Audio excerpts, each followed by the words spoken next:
আসসালামু আলাইকুম guys, it's me Sidar, welcome back another video. তো 3 নম্বর পার্টে আপনাকে স্বাগতম। তো প্রথমেই নীল সুতার উপর দিয়ে এইভাবে আমার মতো করে একটা করে পেজ দিতে হবে।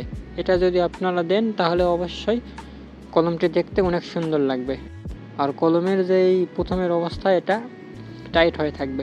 এইভাবে আমার মতো করে প্রত্যেকটা সুতাই নীল সুতার উপর দিয়ে একটা করে পেজ দেবেন। তো সবগুলো সুতা পেজ দেই, তারপর আপনার সাথে দেখা হচ্ছে। বাই।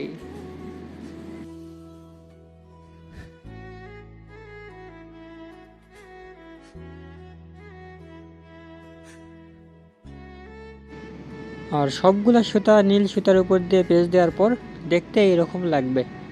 আর এরপর আপনারা আরও কিছুটা পেঁচ দেবেন যতক্ষণ না পর্যন্ত রবারটা শেষ হয়েছে। রবারের উপর পর্যন্ত আপনারা পেঁচ দিতেই থাকবেন নীল সুতা দিয়ে। এখানে আমি যেরকমকে দেখাইতেছি এরকম করেই আপনারা করবেন। আর একটা সুতার উপর আর একটা সুতা যেন না পড়ে যায় সেটা একটু খেয়াল রাখবেন।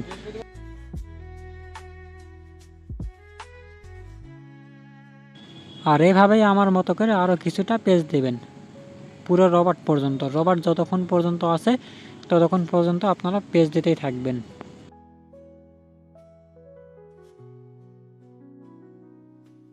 আর এরপর সব সুতা উপরে তুলে দেবেন। উপরে তুলে দিয়ে দুইটা পেঁচ দেবেন। আর অবশ্যই পেঁচ দেওয়ার সময় সুতাগুলো একটু টাইট করে ধরবেন আর টাইট করে দিয়ে রাখবেন যাতে সুতাটা শক্তভাবে থাকে।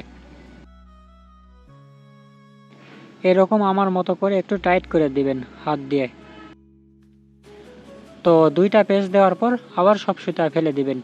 সব সুতা ফেলে দেওয়ার পর আবার ভালো করে দুইটা পেঁচ দিবেন। আর অবশ্যই দেখবেন একটা সুতার উপর আর একটা সুতা যেন না উঠে যায়, এটা একটু ভালো করে খেয়াল রাখবেন, তাহলে কিন্তু দেখতে ভালো লাগবে না।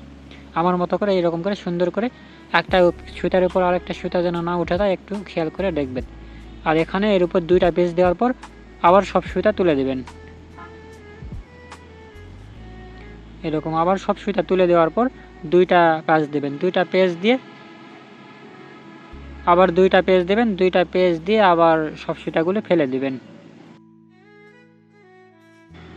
অবশ্যই ভিডিওগুলো ভালো করে দেখবেন, না হলে কোনোভাবেই বুঝতে পারবেন না যে আমি কিভাবে করেছি। এখানে খেয়াল রাখবেন যাতে একটা সুতার উপর আর একটা সুতা না উঠে যায়। আপনারা বাসায় চেষ্টা করবেন, চেষ্টা করলে ইনশাল্লাহ পারবেন। আর এরকম দুইটা পেঁচ দেওয়ার পর এরকম সুন্দর লাগবে দেখতে, কি সুন্দর একটা বিট হয়ে গেছে।